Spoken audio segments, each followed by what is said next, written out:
The medical bay of the Galactic Academy's orbital station smelled like antiseptic and ozone, a combination that made Corporal Daniela Reeves's nose twitch as she sat on the examination platform. Around her, 5 different species of medical students clustered in a semicircle, their various sensory organs focused on the human specimen before them with varying degrees of clinical detachment. Dr. Thelverix, a Kryn with 4 compound eyes and chitinous plating that clicked softly when he moved, gestured toward Daniela with one of his 6 articulated limbs. "Note the subject's epidermal layer," he said in the Universal Translator's flat cadence. "Single-layered, minimal natural armor, no regenerative capabilities beyond the cellular level. Humans compensate for this vulnerability with what they call endurance, though by galactic standards, their pain threshold is primitive," supplied one of the students, a gelatinous Vost whose transparent form rippled with what might have been smugness. Daniela kept her expression neutral. She'd volunteered for this comparative physiology demonstration as part of her academy credits, and she needed the points. The fact that it meant being poked, prodded, and analyzed like a lab specimen was just part of the deal. She'd endured worse during her combat certifications back on Earth. "Precisely," Thelverix continued. "The human nervous system is remarkably unsophisticated, where species like the Kryn can modulate pain responses through neural dampening, or the Zathari can simply shut down affected nerve clusters. Humans experience pain in its raw, unfiltered form. It's a wonder they survived their evolutionary period at all."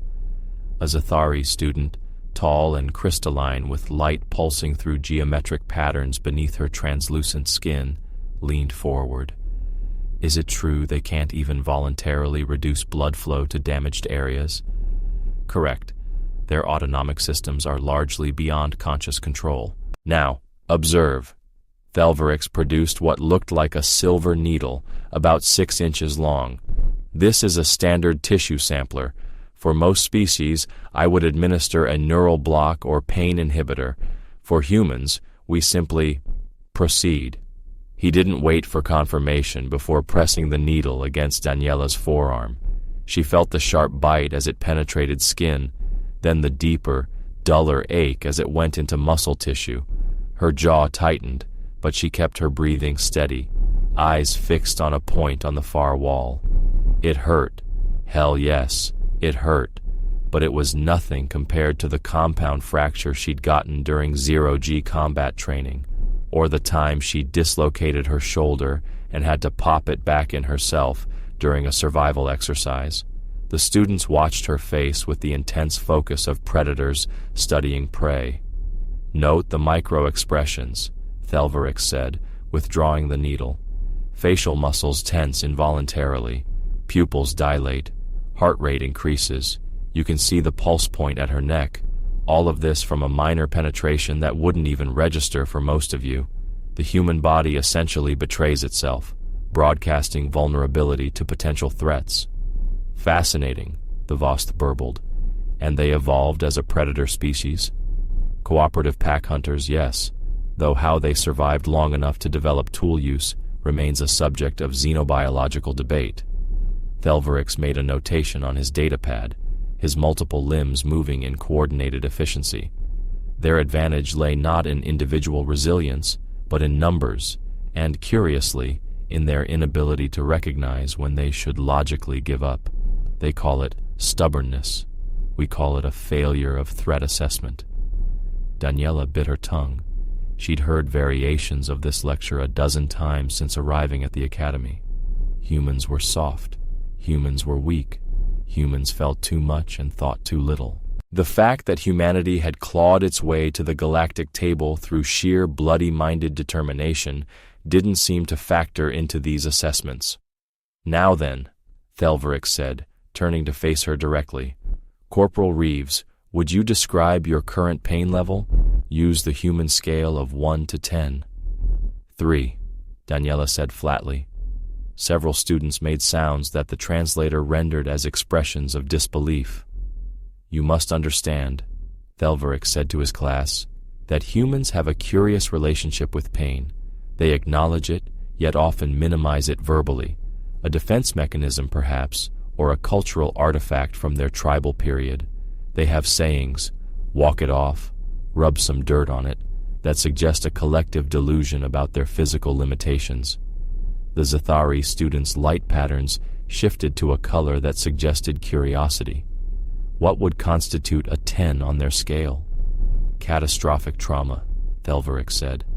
Multiple system failure, the threshold at which they would, theoretically, lose consciousness or cease function, though humans have been documented pushing past even that point in extreme circumstances. Adrenaline flooding, you see, a crude chemical response that temporarily overrides their nervous system's warnings. Sounds exhausting, the Vost said. It is. Humans require extensive recovery periods even from minor injuries. Their healing process is slow, inefficient, and leaves permanent scarring. You'll note the corporal's arms. Those white lines are healed lacerations. A Kryn would have regenerated clean tissue. A Zathari would have crystallized and replaced damaged structures. Humans simply make do with inferior repairs. Daniela glanced down at her forearms, where indeed a roadmap of old scars traced her skin. The long one from a training accident with monofilament wire, the cluster of small ones from crawling through broken glass during an urban combat exercise. The burn mark from where plasma had splashed back on her during her first real engagement with hostile drones. Each one had a story. Each one had made her better at not getting that particular injury again. The psychological impact must be severe, another student said. This one a Quellan, with feathers that shifted through spectral colors. To know that any injury leaves a permanent mark, that your body can't truly heal itself whole. Indeed, humans have entire medical specialties dedicated to cosmetic correction of these flaws. They call it plastic surgery. The name derives from an ancient word meaning to mold or shape, as if their very flesh were crude clay rather than evolved tissue. Thelverix's mandibles clicked in what might have been amusement. Now, let's discuss their response to environmental stressors. Humans evolved on a planet with relatively high gravity. 10 meters per second squared. The Quellan interrupted. 67% of standard galactic baseline. Correct. This means that in standard station gravity, humans are operating under suboptimal conditions. They're literally too heavy for their own bodies. Combined with their primitive pain response and slow healing, it's remarkable they can function in military capacities at all. That was it. Daniela had reached her limit of being talked about like she was some kind of barely functional biological oddity. She raised her hand. Thelverix's eye clusters swiveled toward her. Yes, Corporal? Permission to speak freely, Doctor? A pause. The translator couldn't quite capture the undertone, but Daniela thought she detected wariness. Granted. You mentioned the gravity on Earth being high by galactic standards. What's the highest gravity environment anyone in this room has experienced? The students looked at each other. The Vost spoke first. Standard is sufficient for my species. We evolved in liquid environments where gravity is less relevant.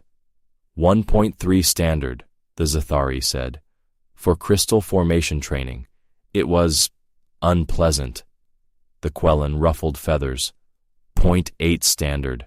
My hollow bone structure makes higher gravity dangerous. Thelverix himself answered last. I have trained in up to 2.1 standard gravity. For Kryn exoskeletal conditioning. It was quite intensive. Daniela nodded slowly. 2.1. That's impressive, Doctor. And you said humans can't modulate pain, can't shut down nerve clusters, can't do any of the sophisticated stuff other species can do. We just feel everything raw and unfiltered, right? That is correct. So here's my question. Daniela stood up from the examination platform, rolling her shoulders. If we're so primitive, so unsophisticated, so poorly designed, why is it that every human combat instructor in this academy can operate in 3 times standard gravity without breaking stride, while your Kryn special forces need pressure suits to manage too? The silence that followed was profound. "That's an oversimplification," Thelverick said, but there was uncertainty in his tone now. "The Kryn military operates in varied environments." "I'm not talking about varied environments, Doctor. I'm talking about sustained high-gravity operations. The kind where your bones are screaming and every breath feels like you're drowning. The kind that makes you want to quit." She smiled, and there was no humor in it. "But we don't quit, because we feel everything, and we got really, really good at not caring." One of the students, a species she didn't recognize, with too many joints and eyes on stalks, spoke up hesitantly. "Is this bravado? The human tendency toward exaggeration?" "No," Daniela said simply. "It's Tuesday." She walked toward the door, then paused and looked back at the assembled class. "You want to see a primitive pain response? The Academy's centrifuge training facility has an observation deck. Anyone interested in comparative physiology should probably attend my 5-gravity certification run tomorrow, 1,400 hours. I'll be the one laughing." The door slid shut behind her, leaving a room full of thoughtful, uncertain faces in her wake. The centrifuge facility occupied an entire section of the Academy's training wing, a massive rotating structure that could simulate gravitational forces up to 10 times standard. Most species never went past 2. 3 was considered extreme. 5 was in the realm of specialized training for heavy worlders, the few species whose home planets had brutal gravitational wells that made them naturally adapted to crushing forces. Humans, by galactic standards, were not heavy worlders. Their homeworld was merely above average in gravity. This made what Daniela was about to do either impressive or insane, depending on who you asked. The observation deck was more crowded than she'd expected. Word had apparently spread through the medical wing, then through the broader student population. There were at least 40 beings present, representing a dozen species, all pressed against the transparent aluminum viewing ports that looked down into the centrifuge chamber. She spotted Thelverix in the front row, his compound eyes reflecting the harsh lighting. Near him, the Zathari student from yesterday, her crystalline form refracting light into prismatic patterns. The Vost was there too somehow, his gelatinous mass pressed against the viewing port in a way that suggested intense curiosity. And there were others she didn't recognize, older students perhaps, or faculty, a cluster of Quellen whose feathers were rippling through attentive colors. A pair of hulking Dorvax, one of the actual heavy worlder species, scaled and massive, who watched her preparations with what might have been respect or might have been amusement. It was hard to tell with Dorvax facial structures. Inside the chamber, Daniela went through her pre-flight checks with practiced efficiency. The centrifuge seat was a brutal thing, all restraints and supports designed to keep a body from tearing itself apart under extreme forces. She'd done this run a dozen times before, but never with an audience, and never with quite this much to prove. Lieutenant Okonkwo, her human training supervisor, helped her with the final harness adjustments. He was a veteran of the expansion corps, with gray in his hair and scars that made Daniela's look like paper cuts. He'd been running high-gravity drills since before she was born. "You sure about this, Corporal?" he asked quietly, his voice not carrying to the observation deck. "That's a lot of eyes on you, a lot of expectations." "That's the point, sir." He studied her face for a moment, then nodded. "You're not just here to pass the certification, are you? You're here to make a statement. They think we're fragile, primitive, that we only got this far through luck and numbers." She tightened the chest restraint until it bit into her shoulders. "I'm tired of being looked at like I'm made of glass." "So you're going to show them you're made of steel?" Okonkwo's smile was grim. "Just remember, steel can bend. It's okay to bend. It's the breaking you need to avoid." "I won't break." "I know. You're too stubborn." He stepped back, checking the readouts one last time. "Standard protocol. 5 gravity sustained for 20 minutes. Heart rate, blood pressure, Consciousness monitored throughout. Any sign of vascular damage or cognitive impairment. I'm shutting it down. Clear? Clear, sir.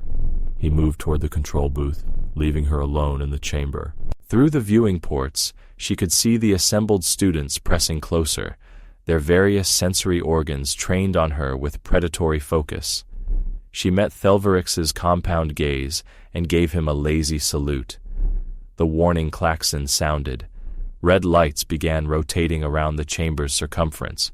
Okonkwo's voice came through the speakers, flat and professional. Initiating spin-up, 1 gravity, 1.5, 2. The world began to press down. Daniela felt her body settling deeper into the seat, felt the familiar sensation of her own mass increasing, bones feeling heavier, muscles having to work harder just to maintain position. This was still comfortable. This was normal. 2.5, 3. Now it started to get interesting. Breathing required conscious effort, pulling air into lungs that suddenly weighed 3 times what they should. Her arms felt like lead weights hanging from her shoulders. If she tried to lift a hand right now, it would move in slow motion, fighting against the brutal multiplication of forces. In the observation deck, she saw students leaning forward. The Zathari's light patterns had shifted to something that might have been concern or fascination. Thelverix was making notes on a datapad, his multiple limbs steady despite the proximity to forces that would have crushed him. 3.5, 4. Pain. Real pain now. The kind that wasn't theoretical or demonstrative. Her spine compressed, vertebrae grinding together. Her heart labored, trying to pump blood upward against gravity that fought every circulation. Ribs creaked. Vision started to narrow at the edges as blood flow to the brain decreased, despite her cardiovascular system's best efforts. This was where most species would tap out, where the sophisticated neural systems that allowed pain modulation would kick in, sending urgent signals that damage was imminent, that survival required cessation, where instinct would override ego. Daniela took a breath, harder now, so much harder, and grinned. 4.5. Her teeth were clenched so hard her jaw ached. Sweat broke out across her skin, immediately plastered down by the weight of her own face. Her hands, strapped to the armrests, flexed involuntarily. Every muscle fiber was firing, trying to keep her body from collapsing into itself. The observation deck had gone very quiet. 5 gravities, stabilizing. 5 times her normal weight, every cell screaming. Her heart thundering in her chest like it was trying to break free. Blood pressure spiking. Breathing that was more like drowning in air. The primitive, unsophisticated human nervous system broadcasting pain in high-definition clarity, telling her in no uncertain terms that this was wrong, this was dangerous, this was going to cause damage. And Daniela laughed. It came out as a wheeze at first, barely audible over the centrifuge's hum. Then louder, a genuine laugh that cost her precious air but was worth every molecule. Because yes, it hurt. Everything hurt. Her bones hurt. Her muscles hurt. Her skin hurt from being pulled too tight over a frame that was struggling to maintain integrity. But pain was just information, and she'd learned a long time ago how to acknowledge information without letting it control her. Through narrowed eyes, she could see the observation deck. Stillness. Shock, maybe. Thelverix had stopped taking notes, all 4 eye clusters fixed on her. The Dorvax pair had moved closer to the viewing port, their massive heads tilted in an unmistakably respectful gesture. Corporal Reeves. Okonkwo's voice came through the speakers, professional but with an undertone of concern. Vital signs are elevated but stable. How are you feeling? She tried to speak, found it took 3 attempts to get enough air. Like I'm carrying 4 friends on my back, sir. That's not a pain scale rating. Pain scale is subjective. Another wheezing laugh. Right now, call it a 6. Silence from the control booth. Then, Jesus, Corporal. That's what, Corporal, Jesus. would say, "Sir." She heard what might have been a stifled laugh from Okonkwo, quickly covered by professional composure. Acknowledged. 18 minutes remaining. Try not to pass out. No. Promises.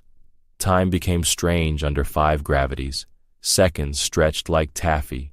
Each moment of sustained consciousness a small victory against a body that wanted very much to shut down and protect itself. Daniela focused on breathing, on maintaining awareness, on not letting the gray edges of her vision close in completely, and on maintaining that grin, even though it felt like her face was made of concrete. At the 10-minute mark, something changed in the observation deck. The initial shock had worn off, replaced by something else. Students were talking to each other in hushed tones, their various forms of communication creating a subtle symphony of clicks, chirps, light pulses, and subsonic vibrations. Data pads were out, capturing readings, documenting this moment. Thelvarix was in what looked like an intense discussion with one of the Dorvacs, his multiple limbs gesturing emphatically. The Zathari student had pressed herself against the viewing port so closely that her crystalline structure was leaving frost patterns on the transparent aluminum. Through the haze of sustained crushing force, Daniela realized what she was seeing, the exact moment when academic theory met visceral reality, when the neat categories of primitive and sophisticated started to lose meaning in the face of observable fact. A human, supposedly fragile, supposedly unable to control her pain response, supposedly operating with biological systems barely adequate for survival, was laughing in 5 times gravity, not just surviving it, not just enduring it, finding it funny. "Corporal," Okonkwo's voice again, "I'm seeing something odd on your neural activity scans. There's significant pain center activation, but your motor control and cognitive function are actually improving. You want to explain that? Did she? Could she? Really? How did you explain to someone whose species could simply turn off pain that there was a different kind of strength in feeling everything and choosing not to care? That the human trick wasn't avoiding pain, but developing a relationship with it, learning to use it as fuel rather than warning? Humans evolved as persistence hunters, sir." Each word was a monumental effort, stolen from breaths that were already desperately needed elsewhere. Couldn't outrun prey, couldn't overpower them, so we followed until they collapsed from exhaustion. "I'm aware of the history, Corporal. The trick wasn't being faster, was being too stupid to know when to quit." Another wheeze that might have been laughter. Still applies. 12 minutes. Her vision was definitely graying now, the edges of consciousness becoming fuzzy. But her core, her sense of self, the part that made decisions and held on when holding on was the only option, that remained diamond bright and clear. Pain was everywhere, a full-body experience that left no nerve ending untouched, and it was, in a strange way, clarifying. In the observation deck, one of the Quellen had started making elaborate gestures with their wings, speaking rapidly to their companion. The Vost had somehow produced a translation device and was apparently providing real-time commentary to a growing audience. Even faculty members were starting to appear, drawn by whatever word-of-mouth wildfire was spreading through the academy. Commander Zarthex appeared at the viewing port, a Kryn senior officer whose military record was supposed to be legendary. Daniela had seen him in the dining hall, had watched other students give him a wide berth, treating him with the kind of respect reserved for genuine warriors. He stood beside Thelvarix, compound eyes studying the human woman compressed into the centrifuge seat. Then he did something unexpected. He reached out with one chitinous limb and tapped the viewing port in what Daniela recognized from her cultural briefings as a Kryn gesture of acknowledgement between equals. 14 minutes. The gray was closing in faster now. Her heart rate was approaching dangerous levels. She could feel it, a percussion that seemed to shake her entire body. Blood vessels were protesting, some of them probably rupturing in tiny catastrophic failures that her primitive healing system would have to patch up later with more scar tissue.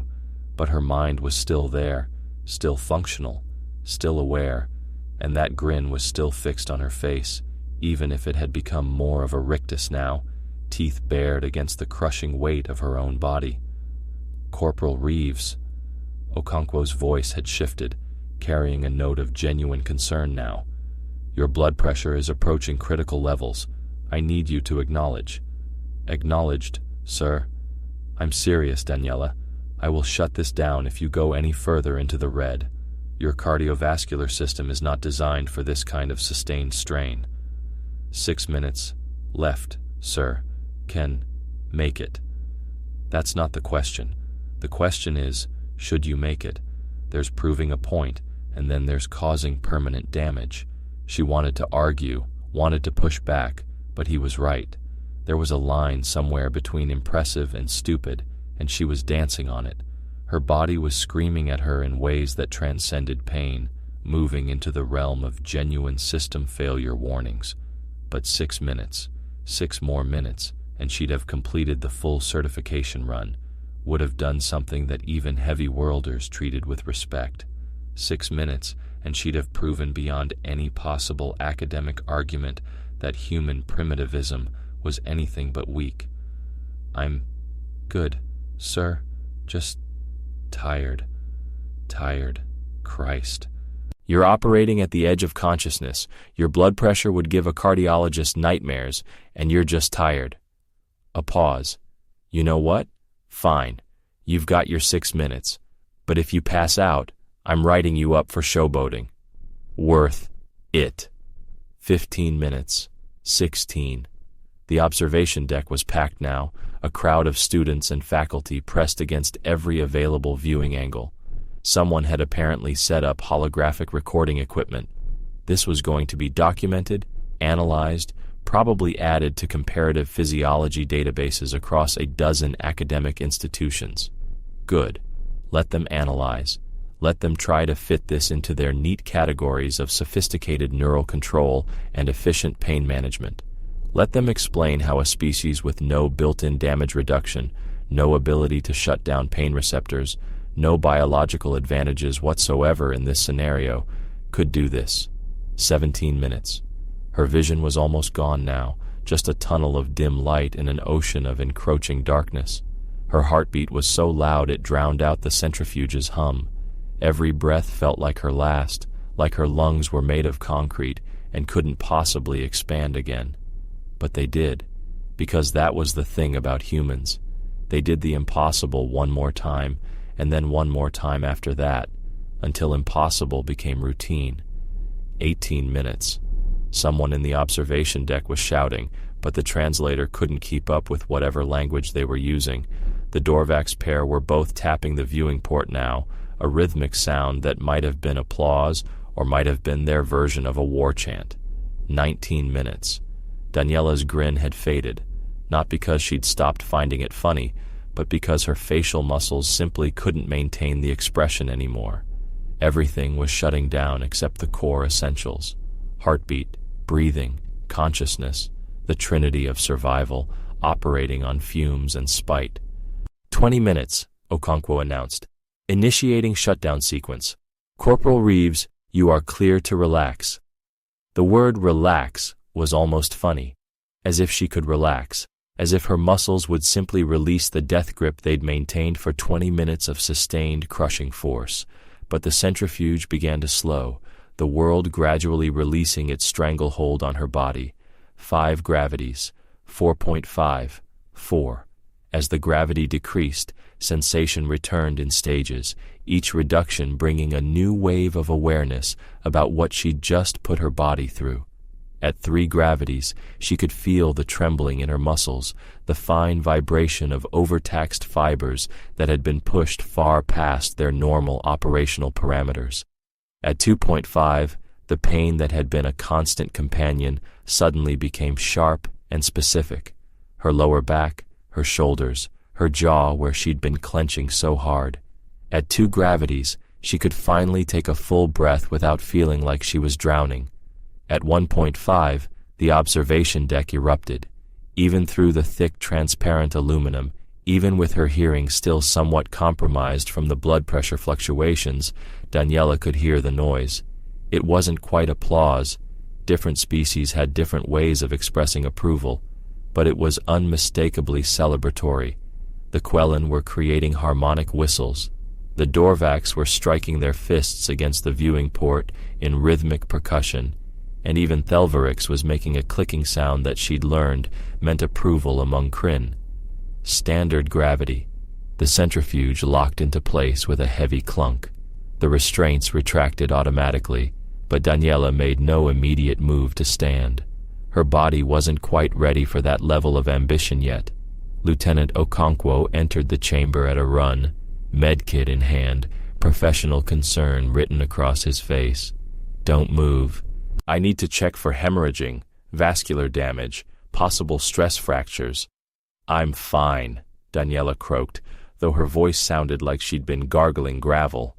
"You're absolutely not fine. You just subjected your cardiovascular system to forces it was never designed to handle. Shut up and let me scan you." She shut up.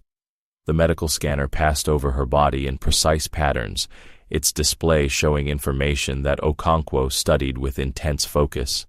His expression shifted from concerned to confused to something that might have been reluctant admiration. "This doesn't make sense," he muttered. "Your readings should be catastrophic. You should have burst blood vessels, potential retinal damage, maybe even minor cardiac trauma. But you're just bruised, extensively bruised, but structurally intact. Told you. Fine. This is not fine.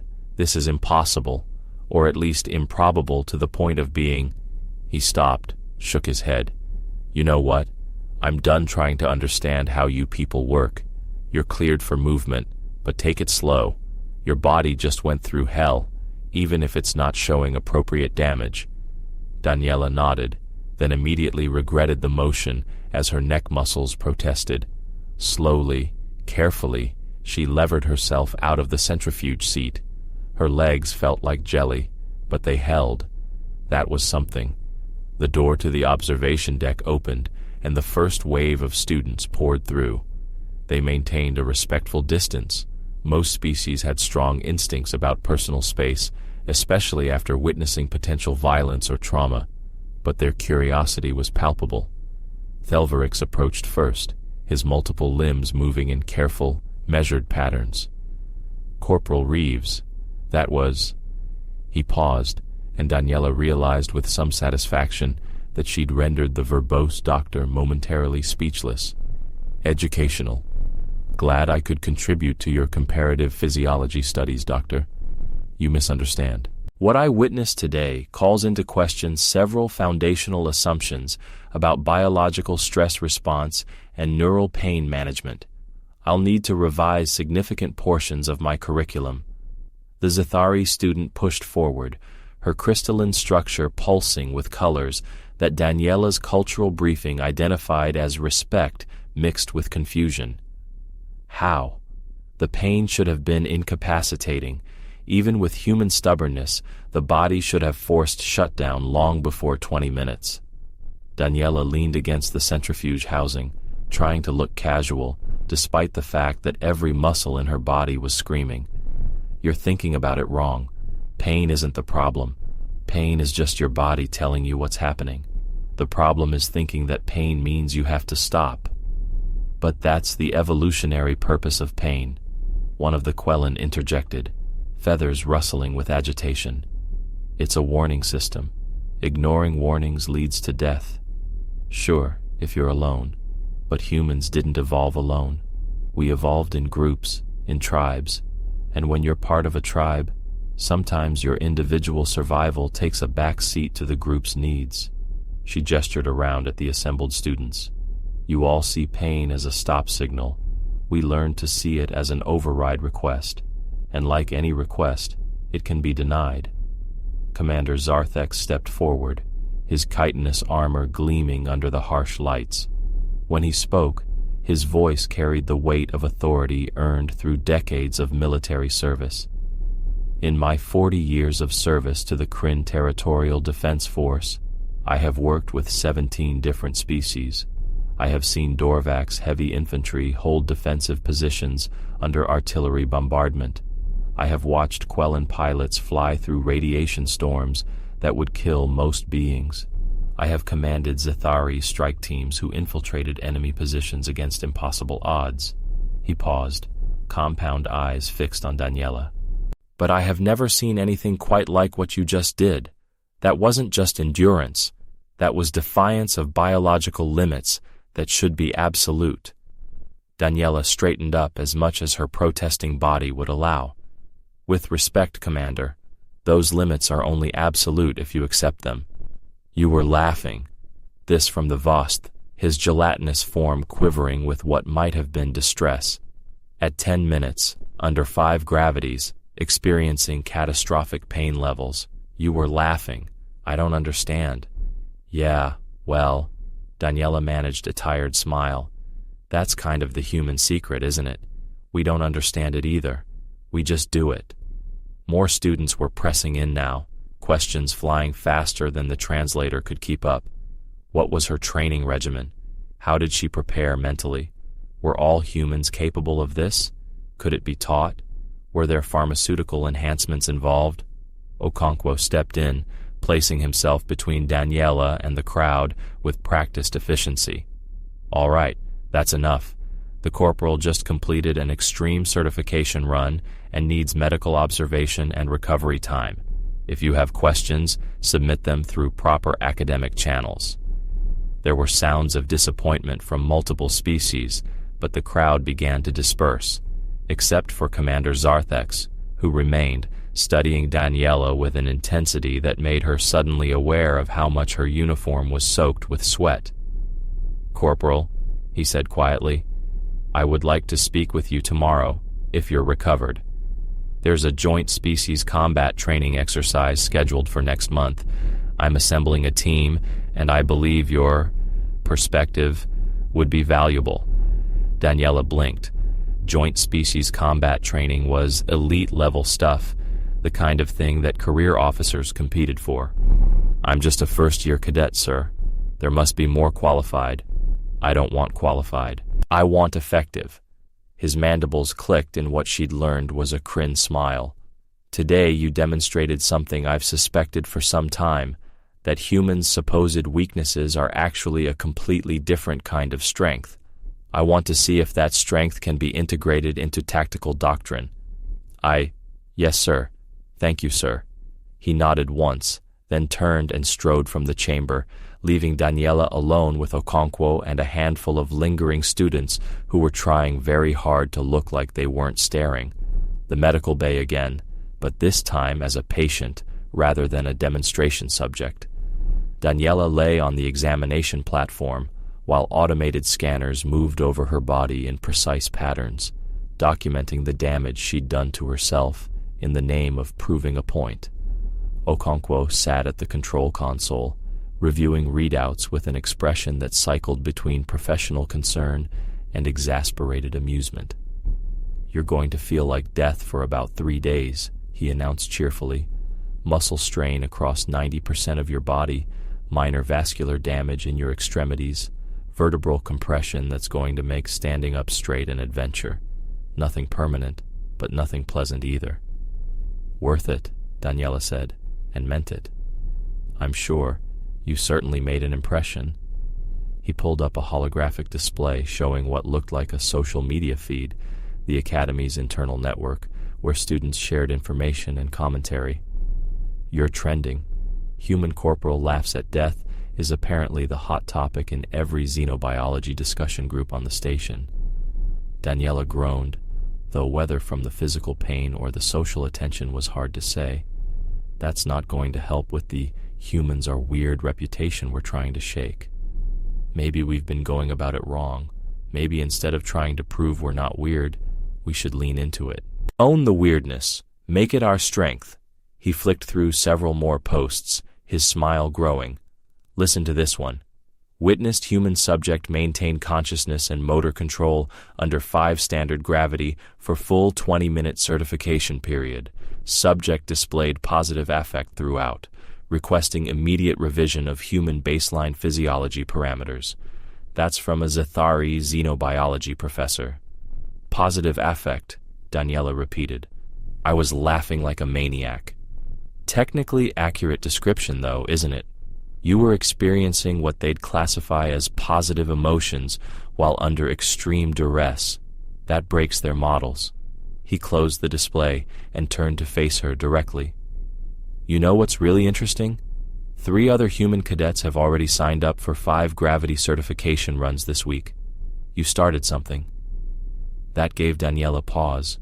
She'd been focused on her own demonstration, her own need to push back against the constant dismissal of human capabilities. She hadn't considered that others might take it as inspiration rather than just spectacle. They should be careful. 5G isn't a joke, even for us. They will be. I'll make sure of it. But the point stands.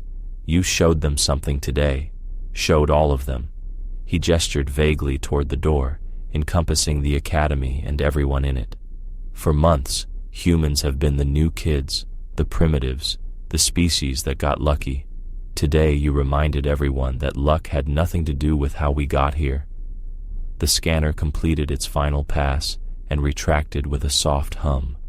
Okonkwo reviewed the results, nodded to himself, and authorized a pharmaceutical cocktail that the auto-injector delivered with a sharp hiss against Daniela's neck.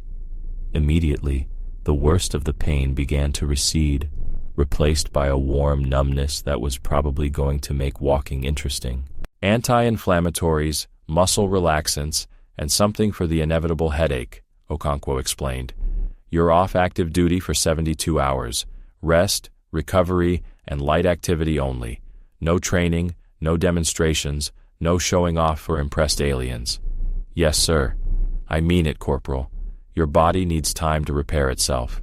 Unlike most species here, you can't just metabolically accelerate healing or crystallize damaged tissue. You heal the old-fashioned way, slowly, imperfectly, and with lots of complaining. Daniela managed a weak laugh. The human way. Exactly.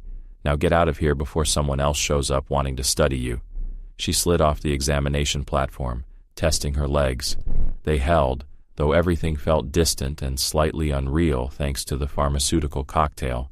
The corridor outside was surprisingly empty. Apparently word of her medical bay occupancy had spread, and students were giving her space. Or maybe they were just at dinner. Hard to tell. Her quarters were in the human residential section, a comparatively small area of the station where the dozen or so human cadets had their living spaces. Earth had only recently been granted full academy access, and their representation was still limited. Daniels had heard rumors that would change soon, that humanity's performance was exceeding expectations, and they'd be allocated more slots in the next intake. After today, she suspected those rumors might be accurate. The door to her quarters slid open, revealing her roommate already inside. Lieutenant Jessica Watts looked up from her datapad, took one look at Daniela's condition, and whistled low. So the rumors are true. You actually did it. Did what? Daniela eased herself onto her bunk, every movement careful and deliberate. Completed a 5-gravity run, made half the medical faculty question their understanding of human physiology. Became an overnight legend. Jessica set down her datapad and grabbed a container of water, tossing it to Daniela with practiced aim. You know, when I said you should make an impression at the academy, this wasn't exactly what I had in mind. Daniela caught the container, took a long drink. The water was cold, perfect, exactly what her dehydrated cells were screaming for. Seemed like a good idea at the time. It was a crazy idea, a brilliant, insane, totally reckless idea that somehow worked out. Jessica leaned forward, her expression serious now. But seriously, Daniela, are you okay? I heard your vitals were borderline critical for the last 5 minutes. I'm fine. Sore, but fine. You always say you're fine. Because I always am. Eventually. Jessica shook her head, but there was fondness in the gesture. She'd been at the academy for a full year before Daniela arrived, had already navigated the complex social dynamics of being human among dozens of species who viewed humanity as junior partners at best. They'd bonded over shared frustration at the constant low-level dismissal, the academic papers that treated human biology as a curiosity rather than a legitimate evolutionary path.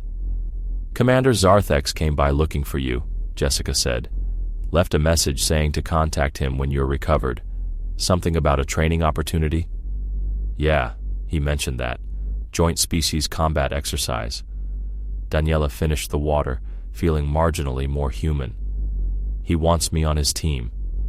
"Of course he does. You just demonstrated that humans can operate in conditions that would hospitalize most of his regular candidates."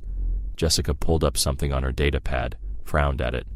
"The combat exercise he's talking about is the Caldrith Trials. It's a month-long simulation of hostile planet operations. Variable gravity, hostile fauna, limited resources. Teams of 6, mixed species. The winning team gets first pick of post-graduation assignments." Sounds intense. "It's brutal. Last year, 3 teams had to be evacuated for medical emergencies. One Quellan ended up with permanent wing damage." Jessica looked up, meeting Daniela's eyes. "He's asking you because you're crazy enough to push through when any sane being would quit. You know that, right?" "Probably." "And you're going to say yes anyway?" "Probably." Jessica laughed, the sound equal parts exasperation and admiration. "We really are the crazy species, aren't we? Every other race in the galaxy learns their limits and operates within them. We just see limits as suggestions." "Not suggestions, challenges." Daniela shifted position, trying to find an angle that didn't make her entire body protest. "They called our pain response primitive, like feeling everything was a weakness. But you know what? I'd rather feel everything and push through than have some sophisticated system that makes me stop before I'm actually done." "That's very poetic for someone who's probably concussed." "I'm not concussed." Okonkwo checked.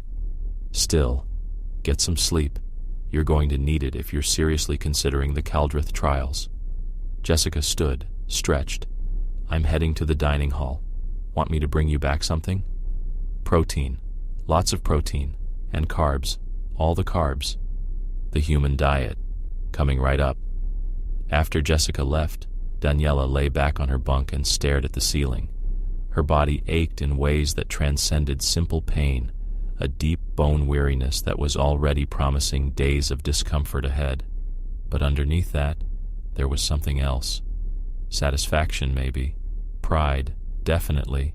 She'd done something today that most of the galaxy's sophisticated species couldn't match, not through biological superiority or advanced evolution, but through simple, stubborn refusal to acknowledge limitations as absolute. The Kryn could modulate their pain. The Zathari could crystallize damage away.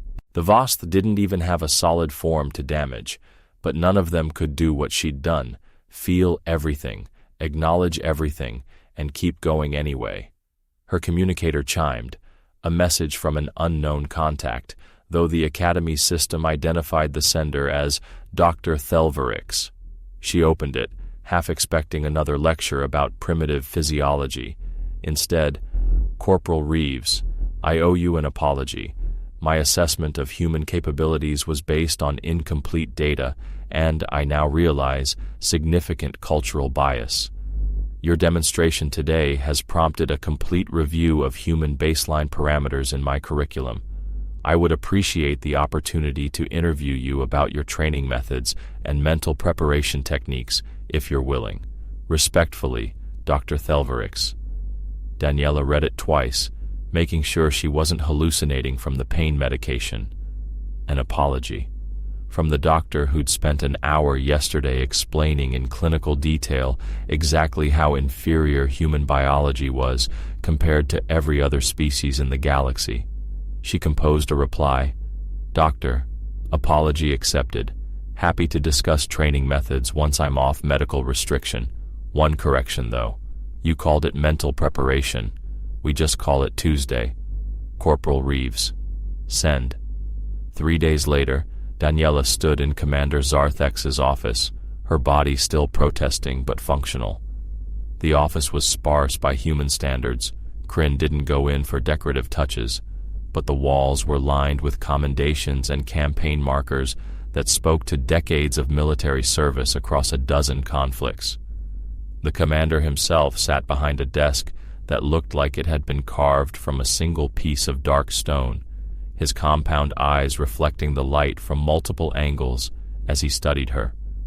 2 other beings were present, a Dorvax, whose name marker identified him as Sergeant Krell, and a Quellan with iridescent feathers, who introduced herself as Flight Officer Amara. Corporal Reeves, Zarthex began without preamble. Thank you for coming. I'll be direct. I'm assembling a team for the Kaldrith trials, and I want you on it. Before you answer, understand what you'd be committing to. 1 month of continuous operations in a simulated hostile environment. Variable gravity up to 3 times standard. Limited rations. Predatory fauna designed to test combat response. Teams succeed or fail as a unit.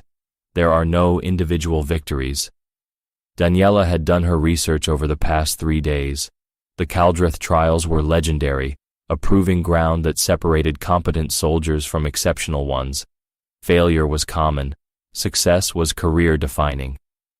I'm interested, sir. What's the team composition? 6 members.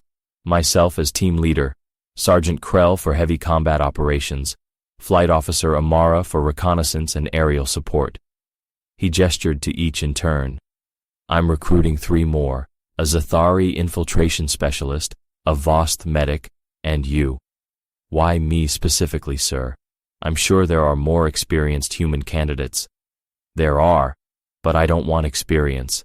I want the mindset you demonstrated 3 days ago. Zarthex leaned forward. Every species I've worked with has a breaking point, a threshold where biological imperatives override conscious decision-making. Kryn will withdraw when exoskeletal damage reaches critical levels. Dorvax will enter defensive hibernation if core temperature drops too low. Quellan lose flight capability in high winds and become psychologically compromised. He paused, mandibles clicking. But humans, you people have this bizarre ability to simply decide that your breaking point doesn't apply.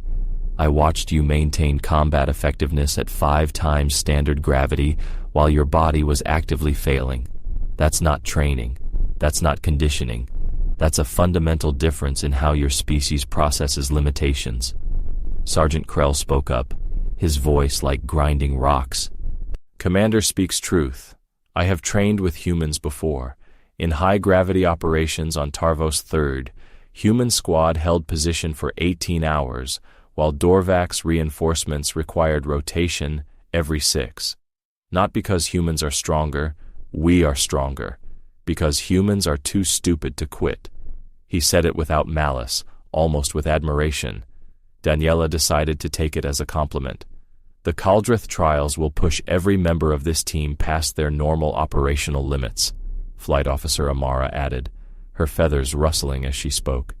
Commander Zarthex believes that having someone who treats limits as negotiable will give us an advantage. I'm inclined to agree, though I admit I'm curious how you'll handle sustained operations rather than a single high-intensity test. Fair question. The 5-gravity run had been 20 minutes of concentrated hell. The trials would be 30 days of variable but constant stress. Different challenge entirely. I can handle it, Daniela said simply. Can you? Zarthex fixed her with his multifaceted gaze. Because if you're on my team, I need to know you won't just push through your own limits. I need to know you'll help others push through theirs. Human stubbornness can be an asset or a liability depending on the situation. What do you need to know, sir? Tell me about a time you failed. The question caught her off guard. She'd expected questions about training, about capabilities, about willingness to follow orders, not about failure, but she knew the answer immediately. Advanced tactical training, about 2 years ago. My unit was running an urban combat simulation. 12 hours, multiple objectives, OP4 designed to be overwhelming. I was squad leader. The memory was sharp, edged with shame even now. 10 hours in, I had 2 teammates injured and 1 compromised by simulated chemical exposure. Mission parameters said we could call for extraction, regroup, try again. But I was fixated on completing the objective, kept pushing. What happened? My team fell apart. The injured couldn't keep pace. The compromised teammates' condition deteriorated. I was so focused on the objective that I stopped seeing them as people and started seeing them as assets. We failed the mission. Worse, I failed them. Zarthex was silent for a long moment. What did you learn? That pushing through personal limits is one thing. Pushing others past their limits is something else entirely. That being stubborn isn't the same as being right. Daniela met his eyes, all 4 clusters of them. I learned that the human ability to ignore our breaking points can be dangerous if we forget that not everyone has that same ability, or that sometimes the smart play is to acknowledge the limit and adapt rather than just trying to bulldoze through it. Sergeant Krell made a rumbling sound that might have been approval. Good answer. Many humans I have met treat their crazy endurance like a hammer, think every problem is nail. The Kaldrith trials will require more than endurance, Zarthex said. They'll require judgment, tactical flexibility, the ability to recognize when pushing forward is courage and when it's foolishness. He stood, moving around the desk with the precise grace of his species. I don't want you on my team just to be the person who doesn't quit. I want you because you understand the difference between resilience and recklessness. Can you do that? Yes, sir. Then you're in. Training starts in 1 week. Daily sessions, increasing intensity. By the time we enter the trials, I want this team operating as a single unit, despite our different biological and cognitive baselines. Understood? Understood, sir. Dismissed. Except you, Corporal. One more thing. The others filed out, leaving Daniela alone with the commander. He regarded her for a moment, then spoke in a quieter tone. I've been in military service for 43 years, Corporal. I've commanded troops in 16 major engagements and countless minor operations. In all that time, I've learned that the most dangerous warriors aren't the ones with the best weapons or the strongest armor or even the most sophisticated biological advantages. He moved closer, his presence suddenly more intense. The most dangerous warriors are the ones who have made peace with pain, who have looked at suffering and decided it's just another tactical consideration. Most species never reach that point because their evolution protects them from it. But humans? His mandibles clicked in what she'd learned to recognize as respect. You people are born with it. You feel everything, and somewhere in your development, you decided that feeling everything was just part of the job.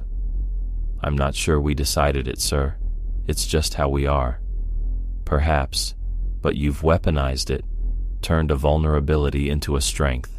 That's why I want you on my team. He returned to his desk. Now get out of here. Report to Training Bay 7 tomorrow at 600 hours. And Corporal, don't tell the rest of the team about the 5-gravity run unless it comes up naturally. I want them to discover your capabilities organically. Sir, why? Because watching people's faces when they realize what humans can do never gets old. Daniela left the office with a smile on her face and a new sense of purpose. She'd come to the academy to prove that humans belonged here, to show that Earth's newest addition to the galactic community wasn't just lucky or stumbling upward. She'd thought that would mean fitting in, demonstrating that humans could meet the same standards as every other species. But maybe that was the wrong approach. Maybe the point wasn't to show that humans could match other species' strengths, but to demonstrate that human weaknesses, the inability to shut off pain, the lack of sophisticated biological systems, the primitive nervous response, were actually something else entirely. Not weaknesses at all, but a different kind of power, the power to feel everything and choose to keep going anyway. She passed through the Academy's main concourse, where students of a dozen species moved in their various ways, crawling, floating, walking, gliding. Some of them noticed her, and their reactions varied, respect from some, curiosity from others. A few looked at her with something like fear, as if they'd realized that the soft-looking humans might be more dangerous than they appeared. Good. Let them wonder. Let them realize that sophistication wasn't the only path to strength. A group of human cadets stood near the dining hall entrance. She recognized a few from orientation: Johnson, Torres, Kim. They saw her and approached, excitement written across their faces. "Daniela," Torres called out, "is it true Commander Zarthex picked you for the Caldreth Trials team?" "Just got confirmed. Training starts next week." "That's incredible. Do you think—" Torres hesitated. "Do you think they're finally starting to see us as more than just the new kids?" Daniela considered the question.